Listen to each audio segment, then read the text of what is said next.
The rain felt like needles, but the fear was colder. He wasn't running to catch her. He was running to steer her. Elena's lungs screamed for air she couldn't give them. Each breath tasted like copper and terror as her feet slammed against the slick pavement, her worn sneakers barely gripping the rain-soaked street. Behind her, she could hear him, Marcus, his footsteps echoing in a rhythm that felt deliberate, calculated. Not the frantic sprint of a pursuer, but the measured pace of someone herding prey toward a trap. Run, Elena, just run. But where? She'd been running for 3 states. 3 states of motels with peeling wallpaper, of looking over her shoulder at every coffee shop, of jumping at every notification on her phone, the interior design client who wouldn't stop calling, the packages arriving at addresses she'd never lived at, the photos of her she didn't remember being taken. The neon lights of Chicago bled into the rain like watercolors, red, blue, gold, all blurring into a nightmare she couldn't wake from. Her side cramped, sharp and vicious, but she pushed harder. Ahead, maybe 50 feet through the downpour, she spotted it. The Obsidian Club, elegant script barely visible, but the warm amber glow spilling from its windows promised sanctuary. Closed. It looked closed. The kind of exclusive place where people like her soaked, terrified, ordinary didn't belong. She didn't care. 30 feet. 20. She could hear Marcus closer now, his breath, his voice cutting through the storm. Elena, stop running, you know me. That was the problem. She didn't. Not anymore. 10 feet. 5. Her hands hit the heavy oak door, slipping once on the rain-slicked brass before finding purchase. The door swung open with surprising ease, and she crashed inside into absolute silence. Elena slammed the door behind her, her wet hands fumbling with the bolt until it slid home with a solid thunk. The sound echoed through the space like a gunshot. Final. Damning. Please, she gasped, spinning to face the room. He's going to... The words died in her throat. The Obsidian Club wasn't a club at all. It was a throne room disguised as a bar, dark wood and darker intentions. Leather booths the color of dried blood, low amber lighting that cast shadows in corners where men in expensive suits stood like sentinels. The air smelled of aged whiskey, tobacco, and something else, something dangerous and intoxicating that made her pulse spike for reasons that had nothing to do with fear, or everything to do with a different kind of fear. 4 men occupied the room, all watching her with the predatory stillness of apex predators interrupted mid-hunt. Their suits easily exceeded her entire year's rent.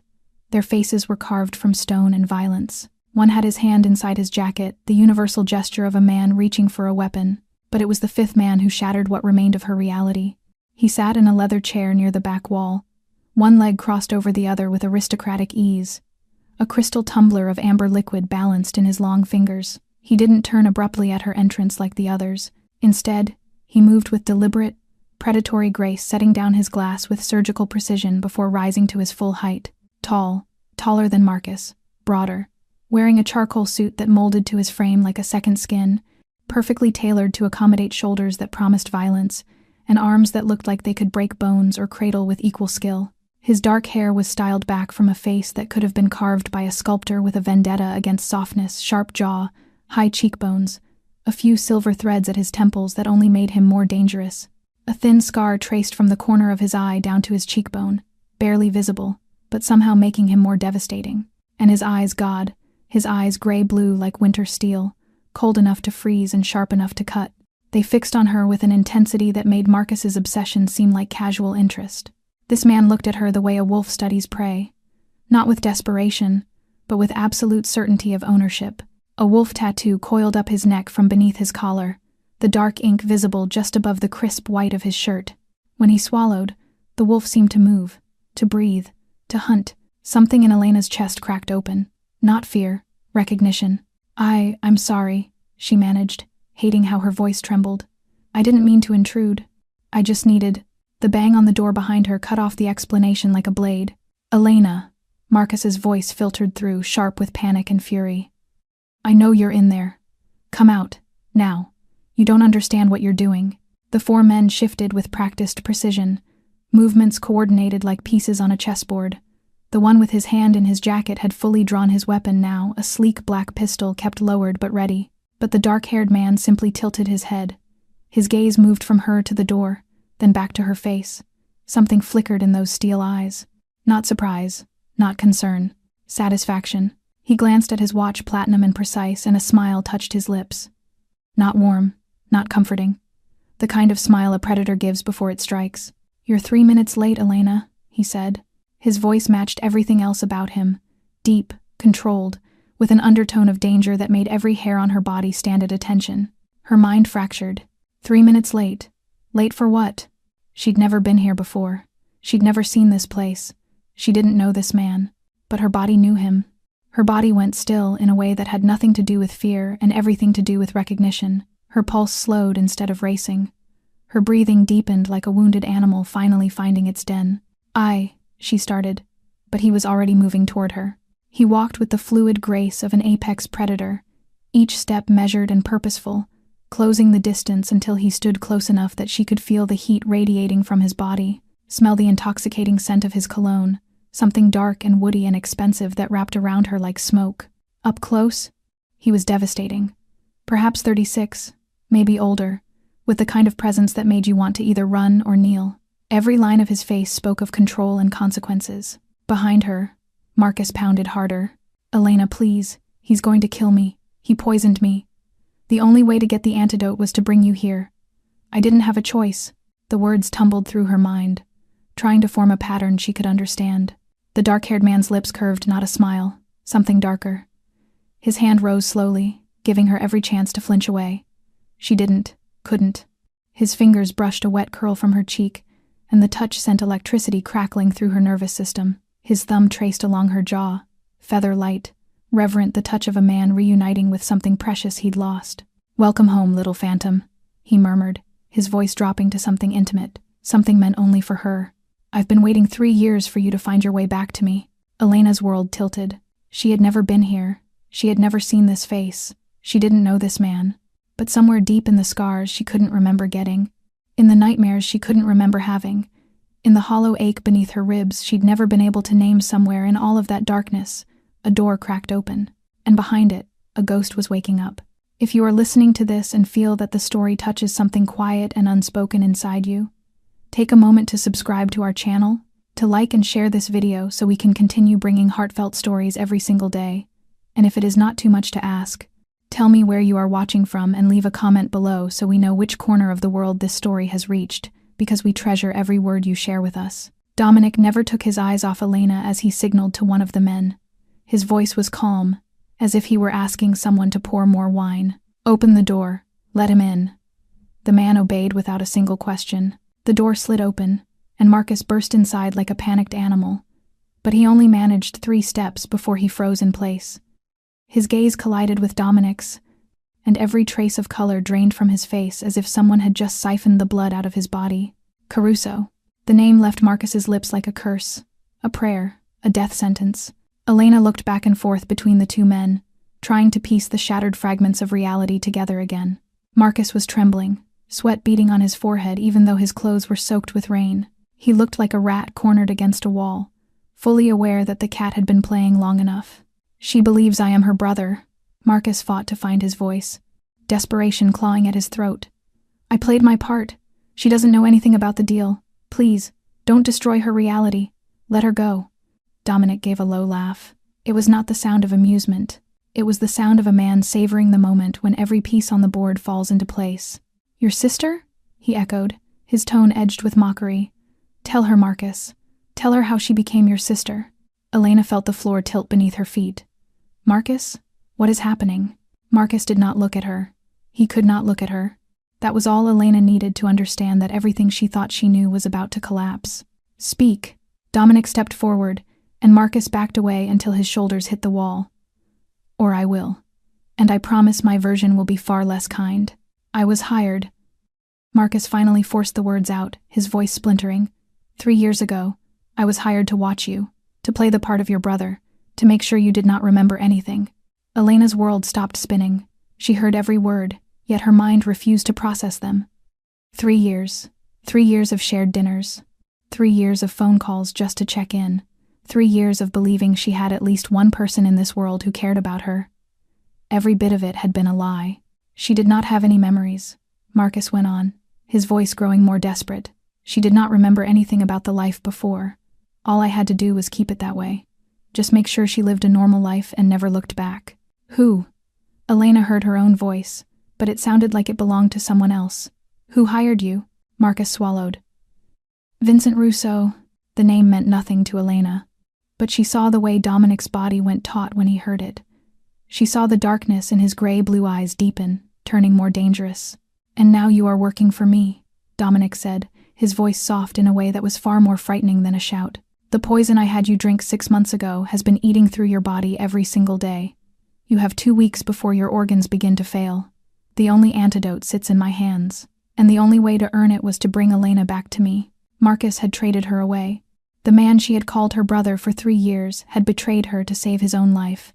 Elena felt something inside her shatter. Not her heart. That had broken a long time ago, long before she ever realized it. This was something deeper, the last frail piece of faith she still held in other human beings. Take him away, Dominic ordered. 2 of the men stepped forward and closed their hands around Marcus's arms. Wait, Elena said, her voice rough. Is he going to die? Dominic looked at her, and for a heartbeat his gaze softened. Just a little, only for her. That depends on you. Elena, if you want him to live, I will give him the antidote. If you want him to die, I will let him rot from the inside out. The choice belongs to you. Marcus stared at her with pleading eyes. She turned away. She could not look at him. Not now.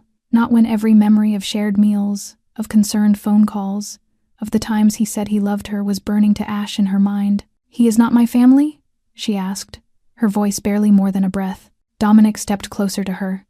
He did not touch her this time, but his presence wrapped around her like a blanket, warm, dangerous, and strangely, impossibly, safe. You do not have a family, Elena, he said. His tone was not cruel, only stripped bare of comfort. At least not in the way you remember. The private elevator carried them to the top floor of Caruso Tower in silence. Elena stood a single step away from Dominic, trying to hold on to that small distance even though the confined space made it almost impossible. She could feel the heat radiating from his body, could smell the expensive cologne threaded with wood and danger. She did not know where she was, did not know who she was, and the man standing beside her had just destroyed everything she had ever believed was real. The elevator doors whispered open, and Elena stepped into a different world. The penthouse unfolded before her like a small kingdom. High ceilings, floor-to-ceiling windows looking out over Chicago at night, the city lights glittering like fallen stars scattered across the earth. The furnishings were luxurious without being gaudy, each piece radiating the quiet authority of its owner. Dominic led her through the living room, down a long hallway lined with framed paintings. Elena did not look closely. She did not dare. There was something in the air of this place that raised goosebumps along her skin, as if her body were reacting to memories her mind no longer carried. He stopped in front of a dark wooden door and pushed it open. Your room, Dominic said, his voice softer than before. I did not change anything. Elena stepped inside, and the world tipped again. The room was not large, but it was warm and inviting, washed in deep moss green and cream, the colors she loved. She knew she loved them. She simply did not know why she knew. There was a wide bed with silver-gray linens. Bookshelves lined one wall, crowded with crime novels and art books. She moved toward them, her fingers trembling as they brushed along the spines. Dostoevsky, Agatha Christie, a volume on watercolor technique. She knew these books. She knew them the way she knew her own breath, even though she could not remember ever reading them. Then she saw the painting. It hung on the wall opposite the bed, a watercolor landscape. Lake Michigan at sunset, the water mirroring a sky painted in orange and violet, the maples along the shore caught in the turn of autumn. Elena went still. She knew this painting, not because she had seen it before, but because she had painted it. For 3 years she had painted the same scene over and over, Lake Michigan at sunset, again and again. She did not know why. She had never been there, at least not as far as she could remember, yet her hands kept returning to it, moving on their own, as if they were trying to tell a story her mind had long since forgotten. You painted it 1 month before you left, Dominic said from behind her. We have a house on Lake Michigan. You said it was the only place you ever felt truly at peace. Elena did not turn around. She could not. Tears were pressing hard against her eyes and she did not want him to see. She moved around the room like a sleepwalker, letting her fingers trail over every object. The small mirror on the dressing table, the empty glass vase by the window, the soft fur rug beneath her feet. Each thing was familiar in a way that hurt, like meeting a relative she could not recognize. Elena. Dominic spoke her name, and she turned. He was holding something in his hand. A knife. The blade glinted under the light, the black leather handle worn smooth in places from repeated use. He extended it toward her, the handle facing her as if in invitation. "Take it." She did not know why she obeyed. Her hand lifted, her fingers closed around the handle, and in that instant everything shifted. Her body knew exactly what to do.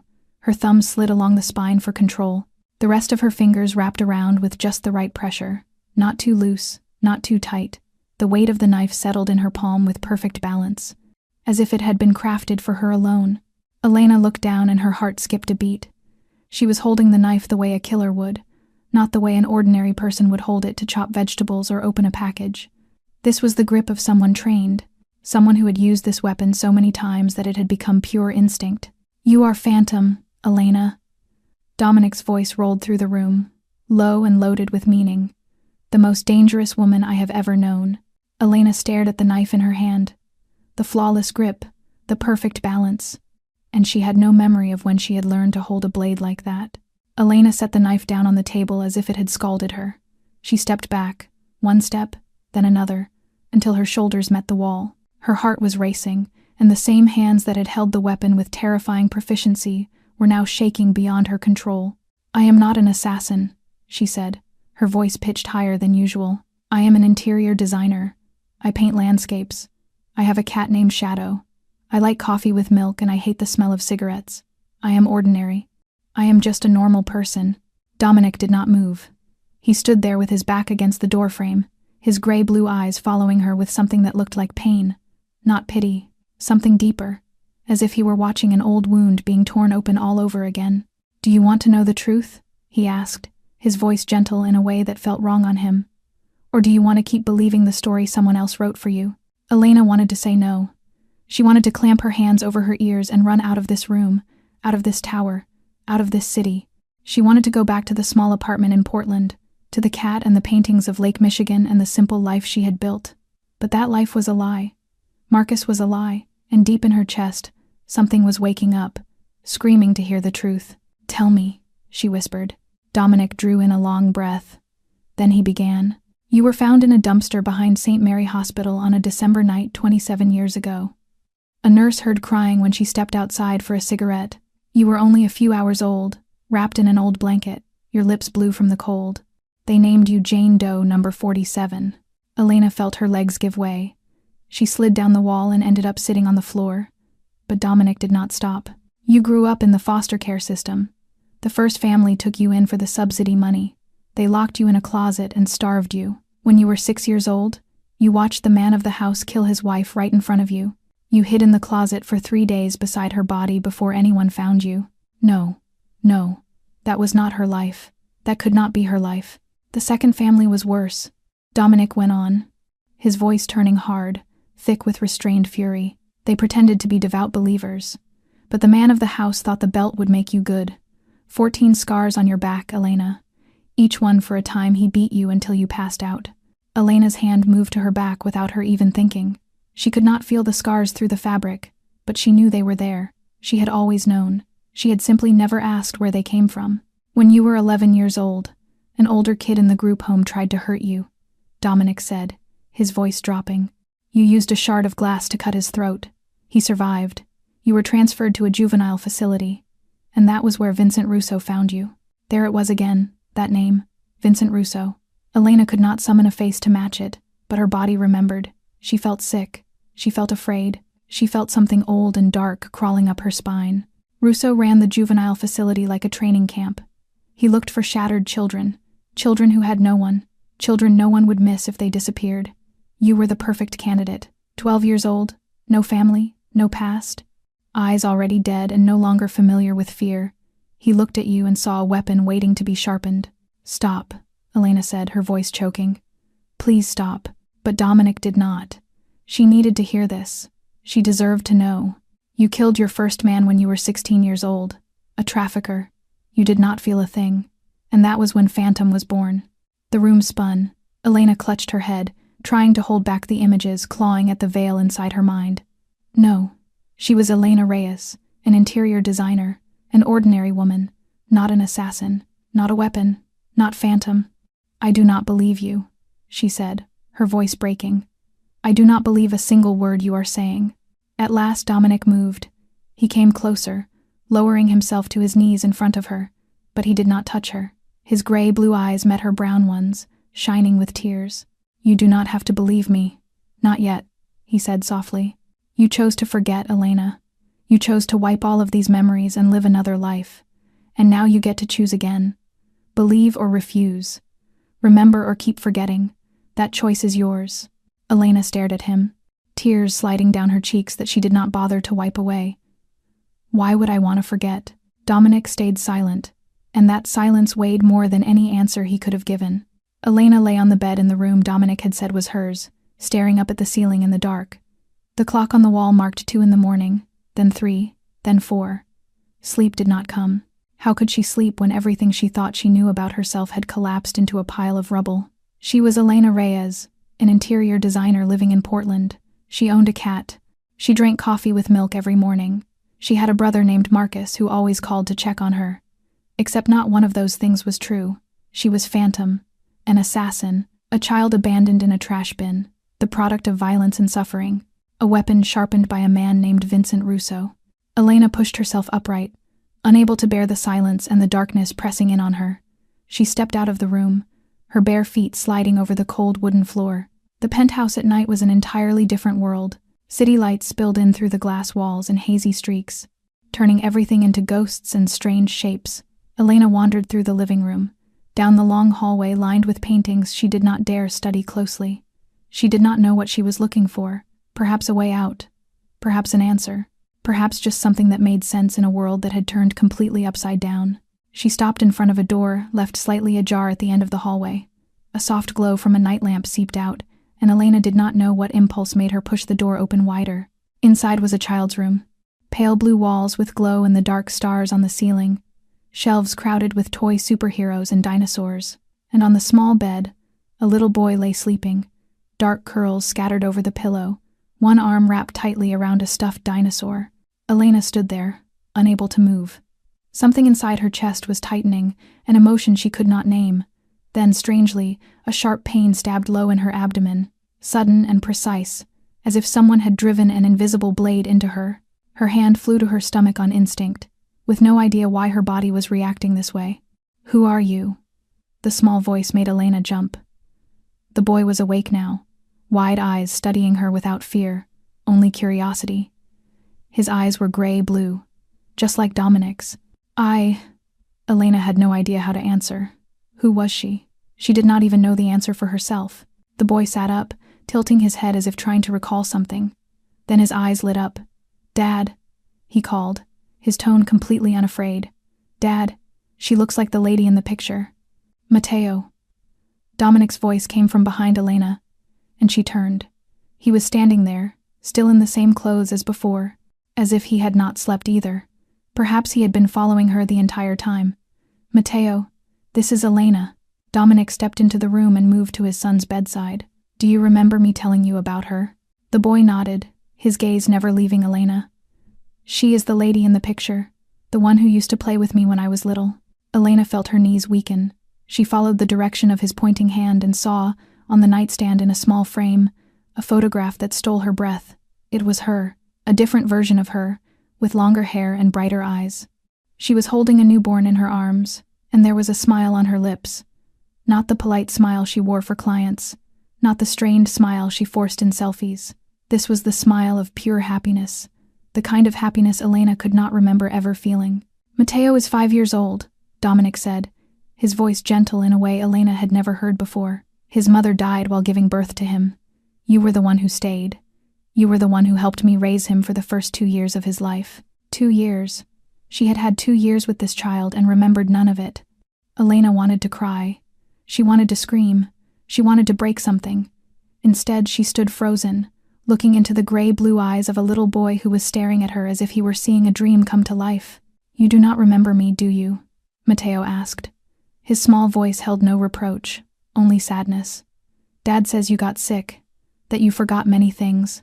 Elena lowered herself to her knees so she could meet his eyes. She did not know what was guiding her, only that she needed to be closer. She needed to look into those eyes and search for the memories she had lost. "I am sorry," she whispered, I do not remember, but I want to.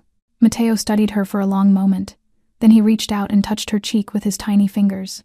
You used to sing to me, he murmured, his voice drowsy. I remember her voice.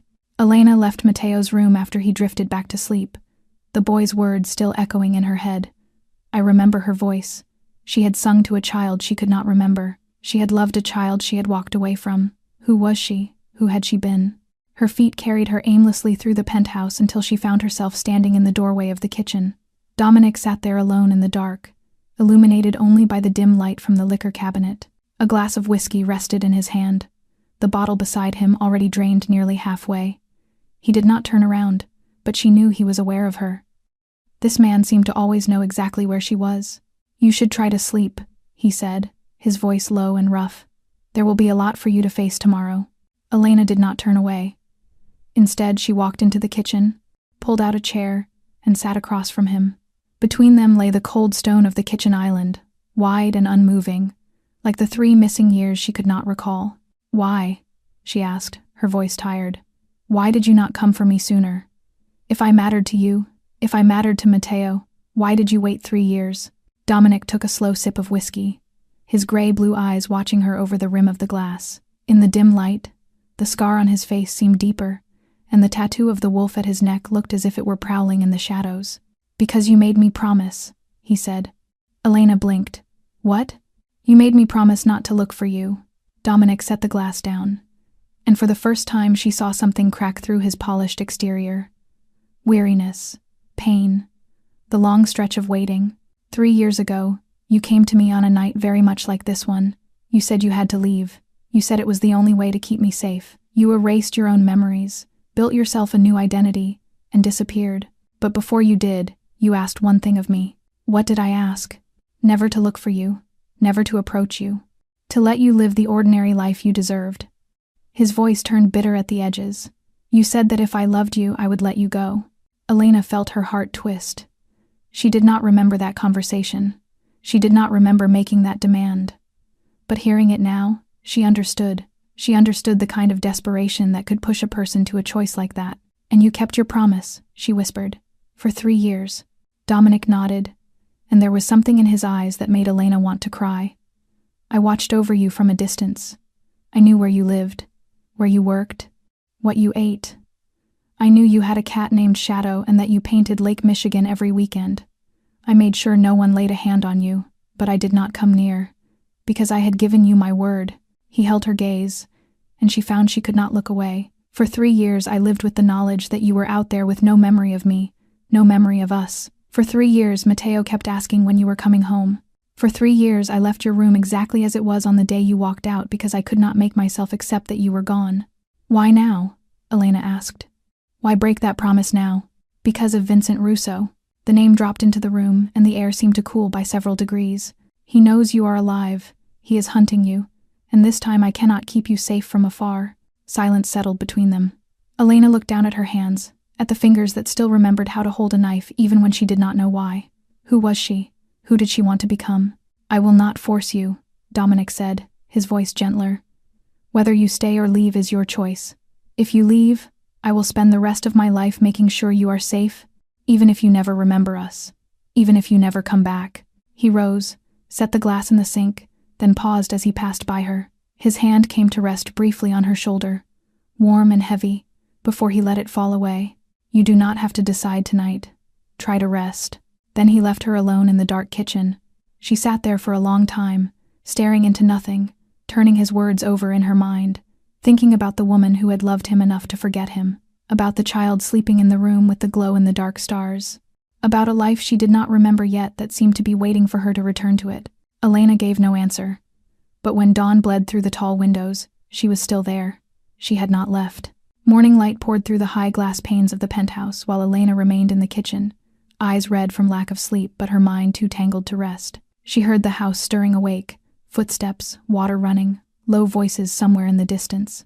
Then she heard small feet pattering across the wooden floor and, before she could fully gather herself, Matteo appeared in the doorway. He was still in his blue dinosaur pajamas, dark curls mussed from sleep. His gray-blue eyes were bright, and he was clutching a sheet of paper in one hand. Miss Lena, he called, his voice full of excitement, as if finding her sitting there were the most natural thing in the world. "I drew something for you." He ran over and held the paper out to her with that fierce pride only a 5-year-old can have. Elena took it, and her heart constricted. It was a crayon drawing, clumsy and colorful in the way of children that age. 3 figures stood side by side. The tallest had black hair and a smile, with the shaky word Daddy written underneath. The smallest in the middle, holding both adults by the hand, was me. And the third, with long dark hair and a smile Matteo had colored in bright red, was Miss Lena. She looked at the drawing, at the way he had placed her there with them, as part of the family. She did not remember ever belonging here. She did not remember ever being the woman this child loved, but he remembered, and he still wanted her here, even if she was a stranger to herself. Something melted inside Elena's chest. The wall she had been building all through the night, a wall of doubt and fear and refusal, began to crack at its thinnest point. Not because of Dominic's words, not because of the room full of relics, because of this messy drawing, because of the clear, dark eyes of a 5-year-old who was looking at her as if she were his whole world. "Do you like it?" Matteo asked, a hint of worry in his voice when she stayed quiet too long. "I like it very much." Elena heard herself answer, and she realized with a jolt that she truly meant it. "This is the most beautiful drawing anyone has ever given me." Matteo's smile lit up his whole face, and Elena felt a different kind of ache in her chest. A better kind. That was the moment Dominic walked into the kitchen. He had changed into a flawless gray suit, as if he had not spent the night awake. But Elena saw the faint shadows under his eyes. She saw the way he looked at her, as though he were searching her face for a decision. "Matteo, go wash up," he said to his son. "I need to talk to Miss Lena for a minute." The boy obediently headed off, but not before glancing back at Elena with hopeful eyes. When he was gone, Dominic turned to her and waited. "I will stay," Elena said. She saw his shoulders drop, just slightly, as if he had been carrying a weight the size of the world and had set down a part of it. "But not because of you," she added. "Not because of anything you told me about our past." She rose to her feet so she could face him fully. "I am staying for myself, because I deserve to know the truth, because I need answers for the scars on my body, for the nightmares I cannot remember, for the woman I used to be before someone decided to erase her." Dominic nodded, with no trace of offense. "That is fair," he said. "You will have answers, all of them, and I want to meet the doctor who erased my memories. All right? And I want to move freely in this building, no one watching me, no one guarding me." "You have never been a prisoner here, Elena," Dominic said, his voice softening. "You have always been the queen." Before she could react to that, Matteo came racing back in, face freshly washed, hair smoothed down, his smile even brighter than before. He ran straight to Elena and grabbed her hand with his small fingers. "You will stay for breakfast, right?" he asked, gray-blue eyes shining with hope. Elena looked down at the little hand holding hers, then at the crayon drawing still in her other hand. And for the first time in 3 years, she said yes to something. The black Maybach slid through the gray Chicago afternoon streets. Elena sat in the back seat, staring out the window without really seeing anything. Breakfast with Matteo had ended hours ago, yet she could still feel the warmth of his small hand lingering in her palm. Dominic sat beside her, silent, giving her space to think. He had done that all morning, never pushing her to talk, never asking for anything, simply existing beside her as a steady presence she was not sure she wanted and did not know if she needed. The car stopped in front of a modern glass building on the outskirts of the city. There was no sign, nothing to indicate what this place was. Just another ordinary building among hundreds of other ordinary buildings. But Elena knew this was not an ordinary place. Nothing in her life was ordinary anymore. They were led to a private clinic on the top floor. It was clean and modern, filled with medical equipment Elena did not recognize. Waiting for them was a man in his 50s, silver hair, a kind face, and sharp eyes. He wore a white coat, yet there was nothing of a regular hospital doctor about him. "Elena," he said, his voice gentle, as if he were speaking to a wounded animal. "I am Nathan Cole. We have met before, even if you do not remember." She did not shake his hand. She did not want to touch the man who had taken her memories, even if it had been at her own request. "You are the one who erased my memories." It was not a question. "Yes," Dr. Cole did not evade. "And today you want to know whether they can be recovered." He gestured to the chair in front of his desk, and Elena sat, aware of Dominic standing just behind her like a wall of protection.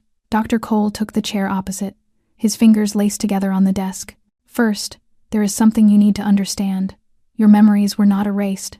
They cannot be erased completely, not by any technology or procedure that exists. What I did 3 years ago was to lock them away. I created barriers in your mind so you could not access those memories. So they are still there, Elena said. Inside my head. Yes. And they are trying to get out. The nightmares, the flashes of déjà vu, the skills you do not remember learning. Dr. Cole studied her with an odd expression. You have held a knife recently, have you not? And your body knew exactly what to do. Elena shivered. She did not ask how he knew. I can help you unlock those memories, the doctor went on. But you need to understand the risks. This process is not like flipping a switch. It is painful, unpredictable, and it can be dangerous. The memories will return in fragments, out of sequence, and most often it is the traumatic ones that come first because they carve the deepest grooves in the brain. I can handle pain, Elena said. Her voice sounded harder than she felt. This is not only physical pain, Elena. Dr. Cole leaned forward, concern darkening his eyes. You will have to face 2 versions of yourself. Elena Reyes, the interior designer living in Portland, and Phantom, the assassin trained since the age of 12. Those 2 selves will collide. And I have seen what happens when they collide. He paused, and in that moment Elena saw the ghosts of other patients in his eyes. People who had sat in this chair before her. People who had not survived what came next. Some people cannot bear knowing who they once were. The 2 identities clash and they fracture. Elena held his gaze. I have already been broken. I survived. Dr. Cole said nothing. He only looked at her, and in his eyes she saw something that made the back of her neck go cold. It was not doubt about her strength. It was something else. Pity and fear. As if he knew something she did not. As if there was a secret hanging in the air between them that no one dared to speak aloud. Elena looked at Dominic. He stood there with a neutral face, yet his hand was clenched into a fist. And she saw the way he avoided looking directly at Dr. Cole. She saw the tight grind of his jaw. She saw the fear he was trying to hide. There is something you are not telling me, she whispered. Dr. Cole kept silent. Dominic's fist tightened. 2 days after the meeting with Dr. Cole, Dominic took Elena down to the basement of Caruso Tower. She had no idea what to expect, but it was certainly not this vast training room. The floor was covered with special mats. Weapons hung along the walls, from knives to firearms. In one corner was a strength training area filled with sleek, modern equipment, and standing in the middle of the room was a man a few years younger than Dominic, with the same dark hair, warmer brown eyes, and an easier smile. He wore black training pants and a black t-shirt, muscles defined beneath the fabric. Elena, this is Luca, my brother, Dominic said in introduction. Luca nodded to her, his smile not fading. I have heard a lot about you. It is good to see you again, even if you do not remember me. Elena was not sure how to respond. She gave a polite nod, feeling oddly displaced between 2 men who clearly knew far more about her than she knew about herself. I have business to take care of, Dominic said, looking at Elena with an expression she could not decipher. Luca will stay with you. You can explore this room, get used to the space. It used to be where you spent most of your time. Then he left, and she was alone with Luca. The room suddenly felt larger, quieter. Elena walked around, letting her fingers trail over the training equipment, the weapons on the wall. Her body reacted to each thing in a strange way. Familiar, as if her hands remembered even when her mind did not. Would you like to try? Luca asked from behind her. Try what? She turned. Luca didn't answer. He moved. It wasn't a playful lunge. It was a strike, fast and heavy, aimed right at her. Elena's mind went blank. She was too slow. 3 years of holding paintbrushes had softened her. His forearm slammed into her shoulder, staggering her backward. The pain should have made her cower. It should have made her cry out. Instead, it woke the dragon. She didn't think. She didn't plan. As Luca moved for a second strike, expecting her to retreat, Elena stepped into his guard. Her palm slammed upward under his chin, a vicious, dirty blow meant to snap a neck back. Luca choked, stumbling, eyes wide with shock. Before he could recover, she swept his legs not with perfect technique, but with desperate, violent force. He hit the mat hard. In a heartbeat, she was on top of him. But she didn't just pin him. Her forearm pressed against his windpipe, crushing down with her full body weight. Her other hand hovered over his eyes, fingers curled like claws ready to gouge. Tap! Luca wheezed, his face turning red, real fear flashing in his eyes. "Elena, stop! Tap! There she is." Luca got out, his voice strained but oddly delighted. "There you are, Phantom. Good to see you again." Elena released him as if burned. She scrambled back, staring at her own hands. The same hands that had just locked a man's neck with lethal precision. The hands of a killer. Luca sat up, wiping away the blood seeping from the split at the corner of his mouth. He was smiling, as though he had just been given the finest gift. "The body does not forget," he said. "You can erase memories, but muscles still remember. Reflexes still remember. Phantom is still inside you, Elena. She is only sleeping." Elena no longer heard him. She ran. She did not know where she was going until she shoved open the bathroom door and collapsed in front of the toilet. She vomited. She heaved until her stomach was empty, until only bitter bile rose in her throat. She retched until her body shook with uncontrollable tremors. When the nausea finally passed, she pulled herself up on unsteady legs and moved to the sink. She turned on the tap, splashing water on her face, fighting for control. Then she lifted her head and looked into the mirror. And she saw the t-shirt she wore had shifted during the fight, exposing her left shoulder. On that shoulder was a round, puckered scar, as if someone had crushed a burning cigarette into her skin. Elena pulled the fabric lower and saw more. A thin scar along her collarbone, a faded one on her arm. She turned, bearing her back to the mirror, lifting her shirt. In the reflection she saw 14 long, parallel scars across her back. Whip marks. She twisted her wrist, and there it was, faint but still visible, a narrow line running across it, a cut. Her body was a map of suffering. Every scar a story she did not remember. Every scar a pain someone had inflicted on her, and she did not know who. She did not know when. She did not know why. Elena stared at the woman in the mirror. Dark brown eyes, black hair in disarray, skin drained of color by shock. She looked like a stranger. She felt like a stranger. "Who am I?" she asked the reflection, her voice breaking like her soul. The reflection did not answer. That night, sleep came to Elena like an enemy, not a friend. She lay on the bed in the room Dominic claimed as hers, body exhausted after what had happened in the training room, mind refusing to rest. She closed her eyes, and darkness swallowed her. Then the memories hit. Not slowly, not gently. They crashed over her like a black tidal wave, dragging her under a flood of images she did not want to see yet could not look away from. She was a 6-year-old child, curled up inside a dark closet. Light leaked through the crack of the door and she could see what lay outside. A woman sprawled on the floor, blonde hair streaked with red, eyes wide open and staring at the ceiling without seeing anything. Blood. So much blood. Its metallic smell filled the air, seeped into the closet, clung to the little girl's skin. A man stood over the woman's body, breath ragged, something glinting in his hand. The girl wanted to cry, but she did not dare. She pressed her small hand over her mouth, tears sliding down her fingers, and she knew that if she made a sound, she would be next. 1 day passed, then 2, then 3. She stayed in the closet beside the woman's body as it began to smell. Hungry, thirsty, terrified, yet too afraid to come out, until someone finally found her. The image shifted. She was older now, maybe 7 or 8. She was kneeling on a cold wooden floor, shirt yanked up to bare her back. A man stood behind her, a leather belt in his hand. "Count." His voice was icy. "You made 14 mistakes. You will take 14 strokes. Count out loud. If you miscount, we start over." The belt cracked. Pain ripped across her back and she choked out. 1. Another strike. 2. Warm blood trickled down her spine. 3. She counted through the blur of tears. Counted through sobs. Counted through pain that felt unbearable. 4. 5. 6. By the 10th stroke, she could no longer cry. Her body had gone numb with agony, her mind floating somewhere outside of herself, watching the small girl kneeling below as if she were someone else. 10. 11. 12. 13. 14. The scene shifted again. She was older still. 12 or 13. She was not sure. She sat in a dark room, hands tied behind her back, eyes blindfolded. Someone tore away the cloth covering her eyes, and she stared into the face of her nightmares. A man in his 40s, dark hair slicked back, eyes as cold as stone. He smiled, but there was no warmth in it. It was the smile of a reptile, not a human being. "Do you know who you are?" he asked, voice gentle, as if speaking to an ordinary child. She did not answer. She had learned not to answer. You are no one, he went on.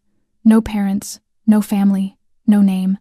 There is no one in this world who cares whether you live or die. He leaned closer. The smell of cigarette smoke on his breath made her stomach churn. But I will change that. I will give you a purpose. I will turn you into something special.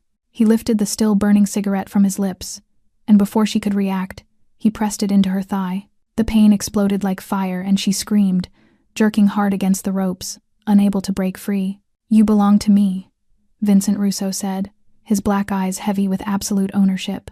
From now until the day I allow you to die. Elena woke. She did not know where she was. She only knew she was screaming, the sound ripping from her throat and tearing through the dark. She was crying, tears pouring down her face, her body shaking uncontrollably. The door flew open. Dominic burst into the room, hair tousled, pajamas thrown on in haste, gray blue eyes wide with alarm. In an instant, he was beside her, his arms wrapping around her, pulling her against his chest. It is all right. You are safe.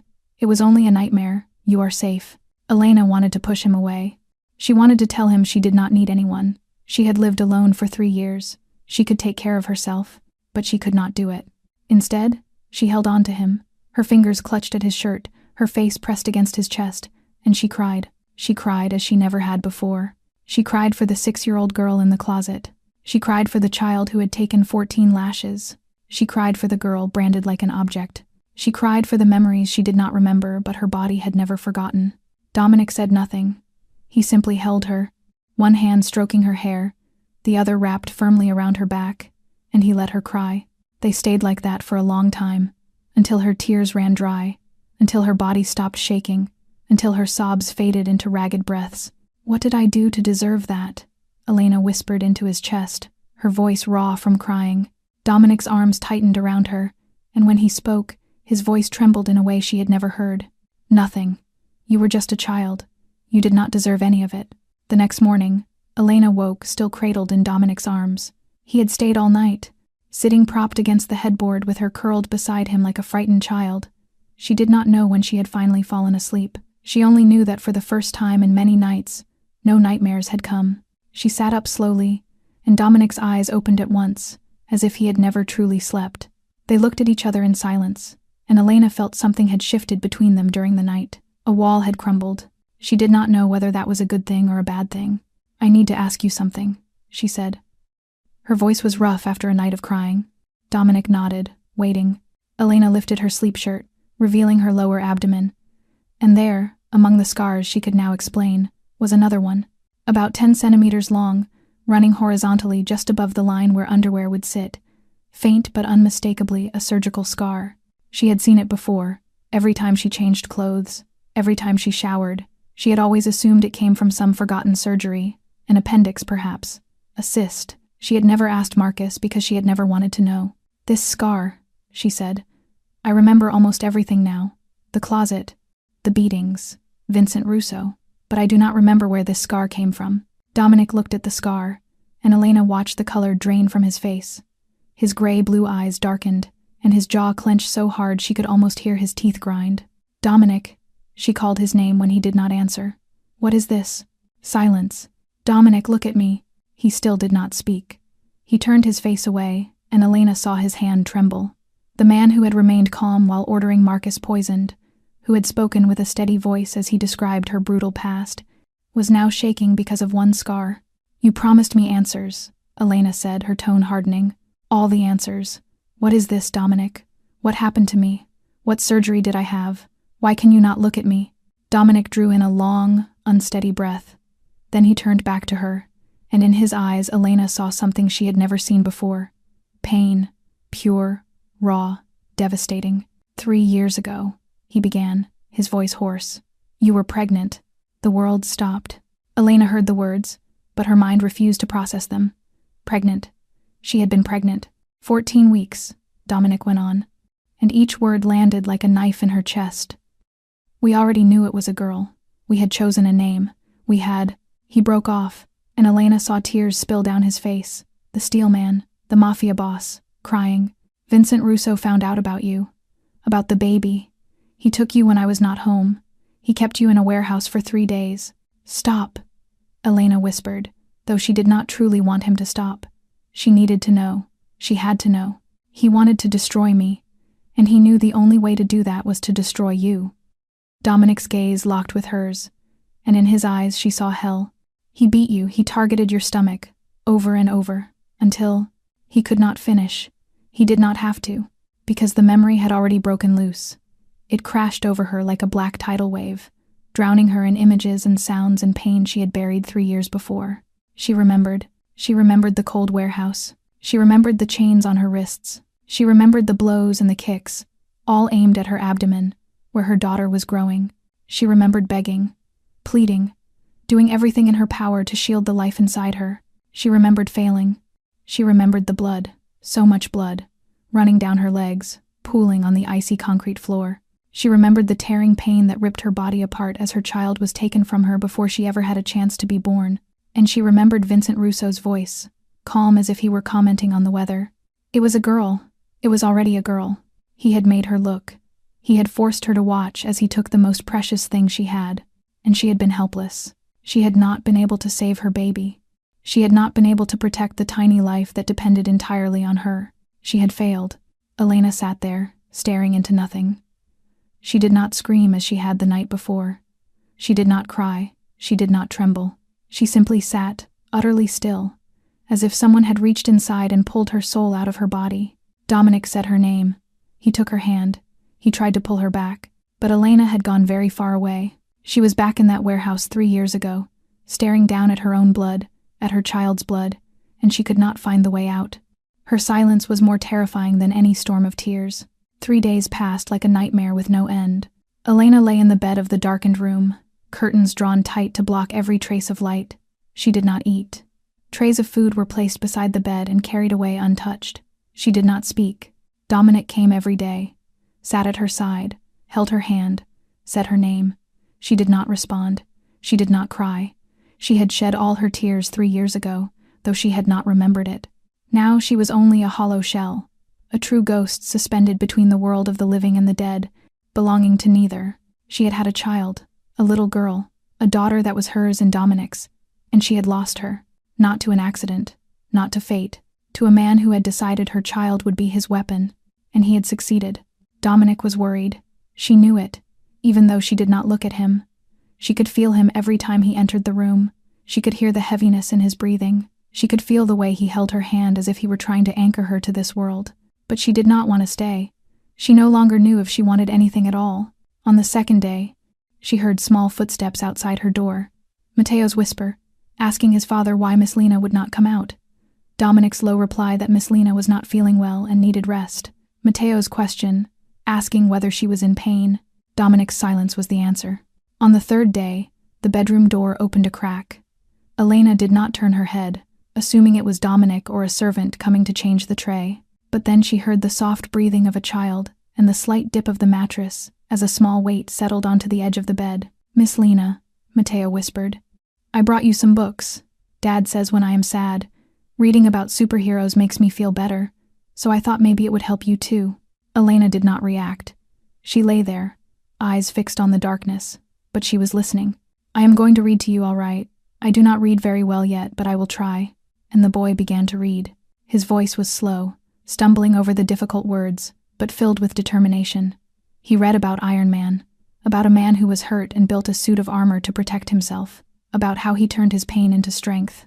He read for an hour, then 2, until his voice turned raspy. He came back again the next day, and the day after that. Every day, Matteo sneaked into Elena's room with another superhero book, sat beside her, and read, even though she never responded. He did not ask for anything. He did not ask why she was sad. He simply stayed, a small, steadfast presence, a single flickering candle in the dark.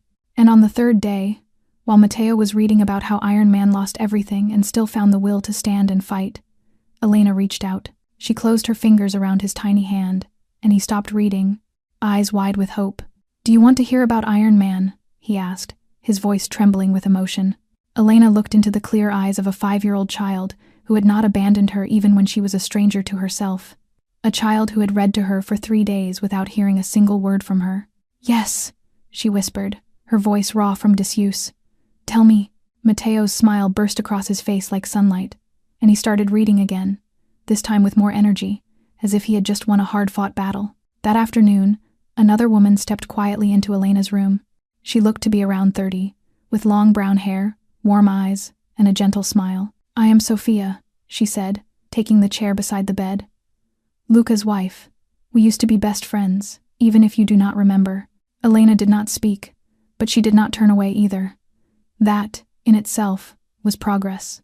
"I know what you are thinking," Sophia said, her voice soft but steady. "You are thinking you are a monster. You are thinking you have done terrible things. You are thinking you do not deserve to be alive after failing to protect your child." Tears slid from the corners of Elena's eyes and soaked into the pillow. "But you are not a monster, Elena. Phantom is not a monster. You are the woman who survived hell. You are the woman who loved Dominic enough to sacrifice everything for him. You are the woman who loved Matteo like her own child, even though you did not give birth to him. You are the woman who fought every single day, even though no one ever taught you how to fight." Sophia took her hand, and Elena did not pull away. "She would want her mother to live," Sophia said, her voice shaking but strong. "She would want her mother to keep fighting." 1 week after that conversation, Elena finally stepped out of the dark bedroom. She was still fragile. There were still moments when her gaze drifted off and she disappeared into painful memories, but she was trying. For Matteo, for Sophia, for the daughter she could not save but could still remember. She started eating again, even if only small meals. She started speaking again, even if only in brief sentences. She started living again, even though every breath hurt, but peace did not last. It never lasted in this world. News spread faster than fire. In Chicago's underworld, no secret stayed buried for long. People whispered in dark alleys, in hidden bars, in closed-door meetings. Phantom was alive. The ghost had returned, and Vincent Russo heard. That morning began like any other. Elena was having breakfast with Matteo, listening to him talk about his dreams, when Luca walked in, his face pale. He was holding a small box wrapped in black paper, and the careful way he carried it, as if it were a bomb, turned Elena to stone. "Someone sent this," Luca said, his voice taut. "No sender's name, but we know where it came from." Dominic appeared from his office, gray-blue eyes narrowing at the sight of the box with the wary focus of a wild animal. He signaled for a servant to take Matteo out of the room, and the boy obeyed, though his eyes lingered on Elena with anxious concern. When only the 3 adults remained, Dominic opened the box. Inside was a black envelope. He drew out what was inside, and Elena saw his whole body tense like a drawn wire. "What is it?" she asked, rising from her chair and moving to his side. Dominic did not answer. He simply stared at what he was holding, and she saw his hand tremble. She snatched it from him, and her world collapsed all over again. It was a photograph of her, taken from a distance, likely with a long lens, while she stood at the penthouse window looking out over the city. She had had no idea she was being watched, no idea someone had their eyes on her. Across the photo, in red ink the color of blood, a crooked line of handwriting read, "Ghosts should stay in their graves." But it was not the photograph that stopped her breath. It was what was attached behind it, an ultrasound image, black and white, blurred, but unmistakably the shape of a fetus. In the corner, the date from 3 years ago, and her name, Elena, 14 weeks. She stared at the ultrasound, and for the first time, she truly saw her child. The baby girl she had never held, never sung to sleep, never watched open her eyes. In that small image, she could see the curve of a tiny body, a bowed head, little fingers beginning to form. Her daughter. Her daughter had existed. Her daughter had been real. And Vincent Russo had taken everything. The crash of something breaking dragged Elena out of her frozen state. She turned and saw Dominic destroying his office. He swept an arm across his desk, sending everything crashing to the floor. He slammed his fist into the wall, blood spreading from his split knuckles. He toppled bookshelves, shredded papers, smashed anything within reach. Elena had never seen him lose control like this. The man who was always calm, always cold, always in command, was now raging like a wounded animal. "I will kill him," Dominic roared, his voice no longer sounding quite human. "I will tear him apart piece by piece." Luca tried to intervene, tried to restrain his brother, but Dominic shoved him away. He kept breaking, kept shouting, until there was nothing left in the room to destroy. Through it all, Elena stood perfectly still. She looked down at the ultrasound still clutched in her hand. She looked at her daughter. She pressed that image into her mind, into her heart, into her soul. This was the child she had lost. This was the child she would never forget again. When Dominic finally stopped, chest heaving in the ruins of his office, Elena walked to him. She took his bloodied hand and met the blaze of hatred in his gray-blue eyes. "He will die," Elena said, her voice calm enough to chill the air. "By my hand." 2 days after receiving the gift from Vincent Russo, Dominic called an emergency meeting with the high-ranking leaders of the Caruso family. They gathered in the large conference room on the top floor of Caruso Tower, men in expensive suits, carrying guns and knives, and a loyalty to Dominic that did not bend. Elena stood outside the closed door, listening to the ebb and flow of voices inside, discussing strategy, weapons, and how to breach Russo's territory. Discussing her, discussing how to avenge her, as if she were not real, as if she were only a reason to go to war, not a part of the war itself. Elena pushed the door wide open. Every head in the room turned toward her, and she saw surprise flash across most of the faces. Dominic stood at the head of the table, gray-blue eyes resting on her with a shadow of worry. "Elena, you should be resting. Let us handle this." "If this is about me," Elena said, her voice steadier than she felt, "then I have the right to be here." One of the men, older, with graying hair at his temples, spoke up. "What can this girl do? She has lost her memory. She is just an interior designer." Before Dominic could react, Elena was already moving. She crossed the room with a speed no one had time to track, slipped a knife from the older man's sleeve, and in a heartbeat the blade was pressed against his throat. The room froze. No one dared to breathe. "Phantom," she said, her voice cold as steel. "My name is Phantom, and I have killed more men than you have lived years." She released the man, stepped back, and threw the knife. The blade drove into the wooden tabletop with a hard crack, quivering in the charged air. When she lifted her gaze, she saw Luca grinning, the cut at the corner of his mouth from their last encounter already healed, though his smile was exactly the same as the first time she put him on the floor. "Just like old times, Phantom," he said. Dominic watched her for a long moment. Then he nodded and motioned her to stand beside him. Elena walked to his side, and as she took her place next to him, she felt something shift. She was no longer the victim, no longer the one who needed to be shielded. She was a partner, an ally. "Phantom, tell them," Dominic said, "everything you know about Vincent Russo." And Elena told them. Her memories had come back fully now. No longer scattered fragments, but a single, brutal picture. She described Vincent's villa on the outskirts of Chicago, the place where he had kept her 3 years ago.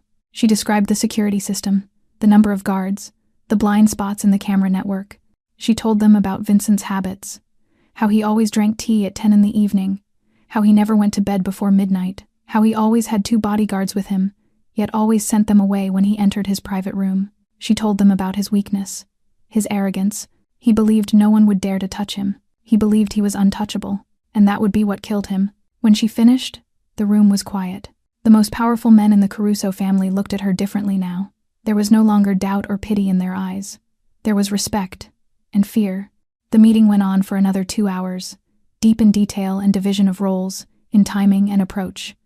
Elena took part in every decision, offered her opinions, and no one dared to contradict her now. When the meeting finally ended, and the men drifted out, Elena and Dominic remained alone in the conference room. He stood at the window, looking out over Chicago at night, his back turned to her. Elena walked up behind him. She laid a hand on his shoulder, and he turned. His gray-blue eyes held something she could not quite name. Hope, fear, love. She did not give him the chance to speak. She reached up, grabbed his collar, and pulled him down. Her mouth met his, and the world stopped. The kiss was not gentle or uncertain. It was decisive, anchored in years of loss and searching. Elena kissed him as if she were staking a claim, drawing a boundary, telling the world that this man belonged to her. When they broke apart, both of them were breathing hard. Dominic looked at her as if she were a miracle, a dream, the most precious thing he had ever been afraid to lose. "I choose you," Elena said, her voice unwavering. "Not because of who I used to be, because of who I want to become." Dominic rested his forehead against hers and closed his eyes, and she felt his body tremble with emotion. "We strike on Saturday," he said, his voice low and absolute. "And this time, no one walks away." The Saturday night came wrapped in cold rain, as if the sky knew blood would be spilled and was already trying to wash it clean. Elena sat in the back of the black SUV, eyes on Vincent Russo's villa half hidden behind a line of old oaks. She wore black from head to toe, hair pulled back tight, body armed with weapons her hands still knew even when her mind had not, 2 knives hidden in her sleeves, a small gun at her hip, and a cold, steady hatred running through her veins like sweet poison. Dominic sat beside her, gray-blue gaze never leaving her for long. He had spent the entire day trying to convince her to let him go in first, to stay behind where it was safer. But Elena had refused. This was her war. This was her blood debt, and she would be the one to collect it. "Remember the plan," Dominic said, his voice tight. "You disable the security and clear the way. Luca and his team will follow. I will meet you at the back door." Elena nodded without speaking. She did not need to say anything. Everything had been discussed again and again. Everyone knew their role, and she knew hers. Kill. She opened the door and slipped into the night. The rain struck her face like cold needles, but she hardly felt it. All her focus narrowed to the target in front of her, the house glowing with warm yellow lights in the windows, the man inside who did not yet know that death was on its way. Elena moved exactly like her name, Phantom, a ghost. She slid through the dark garden, avoiding every pool of light from the security lamps, weaving between hedges and shadows like smoke. The first guard stood watch at the side gate, a cigarette between his fingers, the flare of his lighter briefly illuminating his face. It was the last thing he ever saw. Elena came up behind him, one hand clamping over his mouth, the other slicing cleanly across his throat. Fast, silent, deadly. He crumpled without a sound, and Elena stepped over his body as if stepping over a stone in the road. In her mind, the ultrasound image flickered. The tiny curled body in her womb, the daughter she would never hold. "This is for you," she told her silently. "Every drop of blood that falls tonight is for you." The first camera was mounted on the eastern corner of the wall. Elena tossed a small stone in the opposite direction, and when the camera swung toward the noise, she scaled the wall with the grace of a cat. She cut the cable, and the camera went dark. Then the second camera, the third, the fourth. She moved through the security net like water through stone, finding the same gaps she had known 3 years earlier, the same flaws Vincent had been too arrogant to fix. The second guard was patrolling the western corridor. She waited until he passed beneath her, then dropped from a ceiling beam, her legs snapping around his neck. She twisted. The sharp crack of his spine echoed once in the night, then silence swallowed it whole. The third and fourth guards stood at the back door. Elena drew both knives from her sleeves, drew a breath, and threw.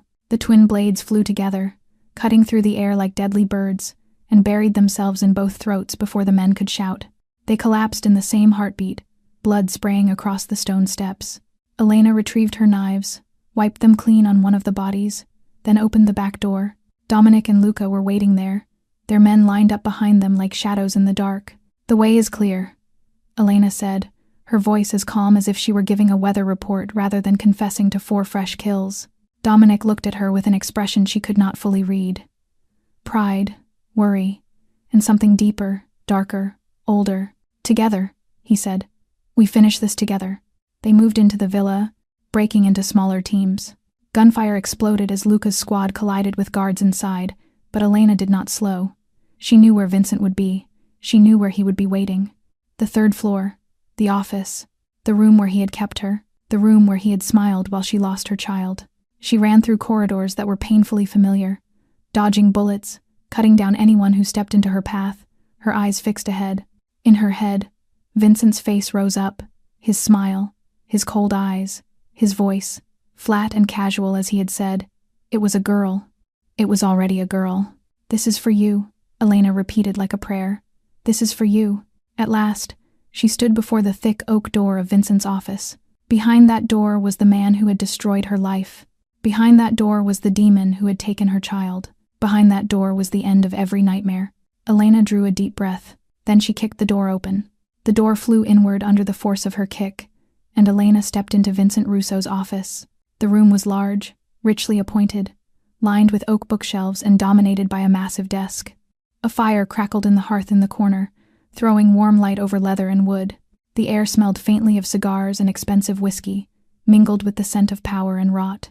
And there, in the leather chair behind the desk, as if he had been waiting for her, sat Vincent Russo. He was older than in her memories. 3 years had carved deeper lines into his face and threaded more silver through his hair, but his eyes had not changed. Those black, cold eyes still regarded her with the calculation of a predator, with the possessiveness of a tyrant. "Elena," he said, his tone smooth, as if she had walked in for tea rather than to kill him. Or should I call you Phantom? He rose slowly, and Elena saw not even a shadow of fear.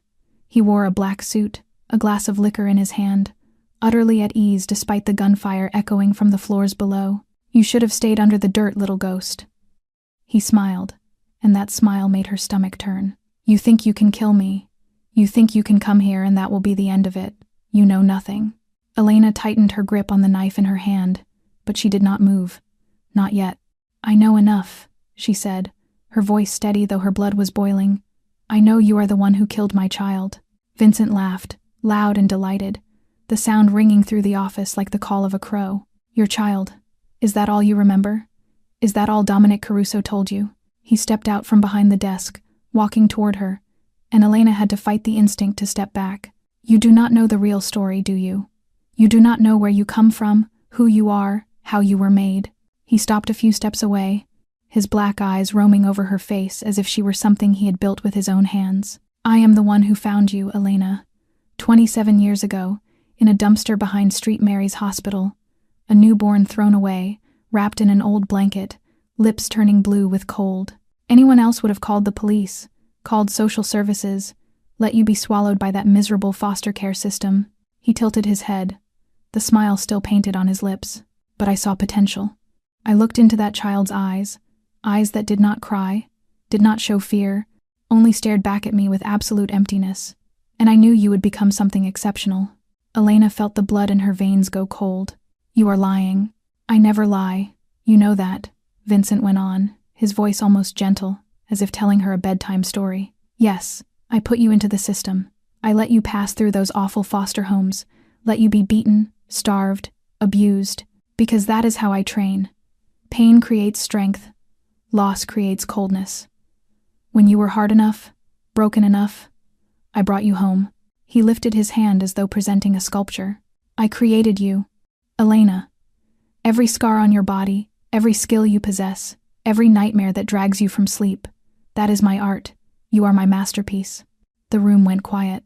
Elena stood facing the man who claimed to be her maker, the man who had pulled strings on her life before she had even opened her eyes to the world. And she felt nothing. No terror, no confusion, no doubt. You did not create me, she said, her voice steady as forged metal. You destroyed me.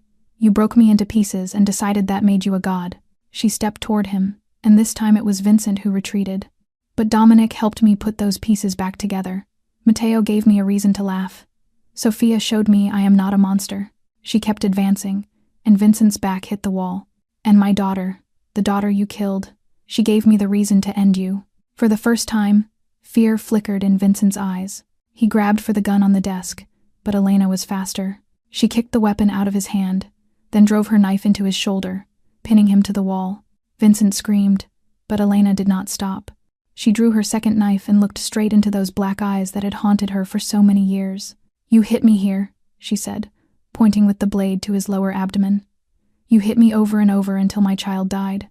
Then she drove the knife in. The blade plunged into Vincent's belly, and he howled.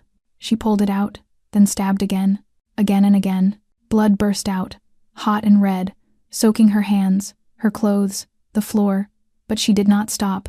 This is for her, she said with every thrust. This is for the daughter I never got to hold. This is for the years you stole from me. This is for every scar, every nightmare, every tear. Vincent stopped screaming. He stopped breathing. But Elena did not stop. She kept stabbing until her arm burned and her muscles trembled, until there was nothing left to cut, until the demon was truly, finally, dead. Dominic found Elena still standing there in the blood-soaked room, the knife still in her hand, her eyes still fixed on Vincent Russo's body. She didn't turn when he stepped inside, didn't react when he said her name. She just stood there, frozen, as if her soul had slipped out of her body and flown somewhere far away.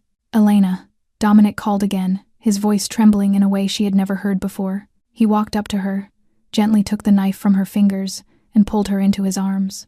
And Elena finally collapsed. She didn't cry. She had no tears left. She simply stood there in his embrace, shaking, letting him hold her up when her legs could no longer do it. Luca appeared in the doorway, reporting that it was over, that all of Russo's men were either dead or had surrendered. Dominic nodded, gave orders to clean up, then lifted Elena into his arms and carried her out of that bloody room. On the way back, in the car, Dominic finally noticed Elena was injured. A long cut slashed down her left arm, probably from one of the guards she'd taken down. Blood had soaked through her black sleeve, and she hadn't even realized it. He tore his own shirt and bandaged the wound with shaking hands. "I thought I'd lost you again," Dominic whispered, and Elena heard pure fear in his voice. The man who ruled Chicago's underworld, the man who never flinched in front of anyone, was shaking because of her. "When I heard the gunfire die down and you still hadn't come out, I thought, he couldn't finish." Elena lifted her hand and touched his cheek, feeling the rasp of his stubble against her palm.